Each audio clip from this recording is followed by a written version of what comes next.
ćemo pričati o tome kako postati bogat. Svi mi želimo da imamo brdo para, da jednostavno ne možemo da ih potrošimo. Svi želimo da budemo bogati, želimo da naše deca budu bogata. Kako do para? Ono što sam ja naučila u svom životu, to je da sve što treba da znam i sve što treba da učim, ja želim da učim i učim uvek od najboljih. Znači, ako želimo da budemo bogati, od koga treba da učimo? Treba da učimo naravno od onih koji to već jesu. Učimo od milionera. To je najvažnije. Znači, u ovom videu imamo savete od milionera kako postati bogat. Ako pratimo uputstva bogatih, nadam se da ćemo i mi postati bogati. Znači, učimo od najboljih. Pod broj 1 kaže se, bogati ljudi nisu stekli svoje bogatstvo tako što su jednostavno postali bogati. Oni su usvojili neke načine i ponašanja u toj želji da postanu bogati. Bogati ljudi nisu postali bogati slučajno. Oni su prvo doneli odluku da postanu bogati. Znači, to je pod broj 1. Doneti odluku da postaneš bogat. Pod broj 2, bogati ljudi postavljaju sebi velike ciljeve.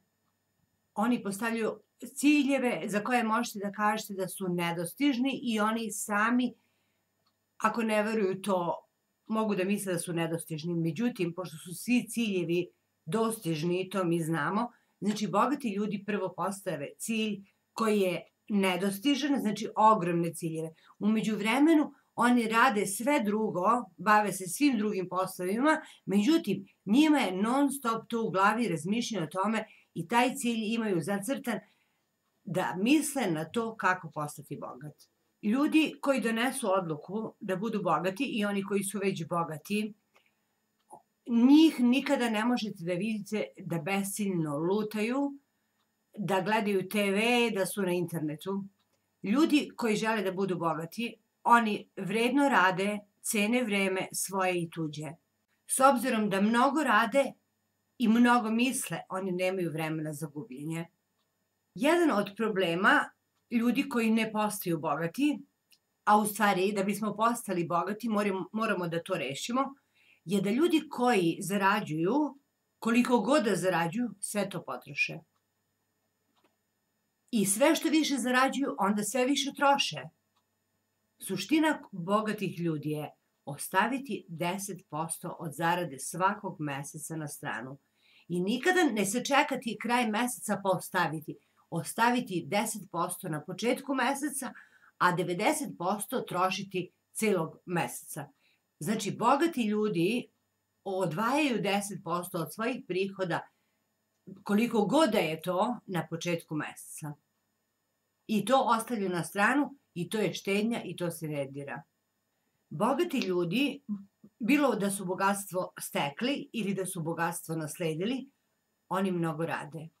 Oni mnogo rade non stop i bez prestanka da bi zaradili još više, da bi sačuvali svoje bogatstvo i da bi bili još bogatiji. Oni sa kojima to nije slučaj vrlo često ostaju bez para i prestaju da budu bogati, na kraju ostanu siromašni bez igde ičega. Znači, bogati ljudi jako mnogo rade. Vrlo važno, bogati ljudi se nikada ne druže sa siromašnim ljudima.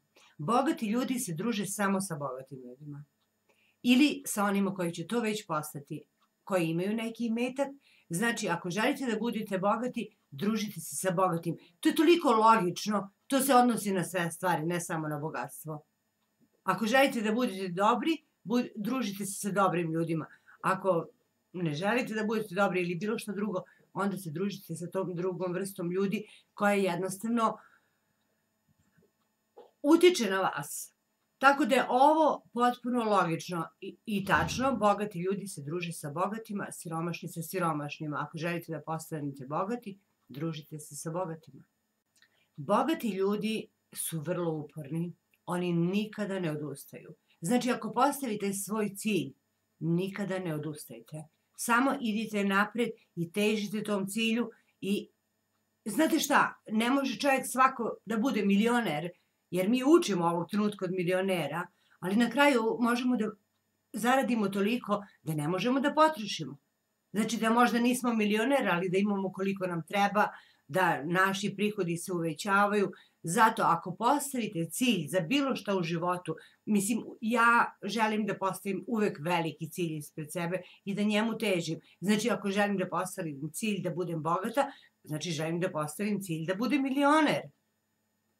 Tako da, bogati ljudi nikada ne odustaju. Oni zaista i kada postave svoj cilj, oni rade na tome i jednostavno se trude, nikada ne odustaju, znači uporni su. Bogati ljudi su spremni na velike rizike. Oni uvek mnogo rizikuju da dođu do svog bogatstva i oni tačno u tom riziku znaju koliko mogu da izgube. Međutim, oni su spremni da rizikuju, jer to znači da to što rizikuju može samo da im donese bogatstvo. Tako da bogati ljudi mnogo rizikuju, mnogo i dobijaju. Jer jednostavno, znate rizik pravi kapital, to je tačno. To je moja mama govorila cijelog života, rizik pravi kapital i to je tačno. Znači, koliko god je čovjek siromašan, treba da ide nekom uzlaznom lestvicom da bi postao bogat. Ili da dođe do neke sume novca koja mu je potrebna za život i jednostavno koji god da cilj postavi. Znači, bogati ljudi mnogo rizikuju i spremni su na svaki rizik da bi došli do velike količine novca i do ogromnih para, njihovo ulaganje i šta god da radi i čime god da se bave. I na kraju, koliko god da ovo bude zvučalo kontradiktorno, bogati ljudi su veoma velikodušni. Bogati ljudi pomažu svima, bogati ljudi daju svima. Mislim da je to ta energija i da je to vrlo važno na kraju. To je tačno, možda neverovatno i, kao što sam rekla, kontradiktorno cijeloj priči, međutim, bogati ljudi mnogo pomažu, daju svima pare, znate ove charity organizacije i tako dalje.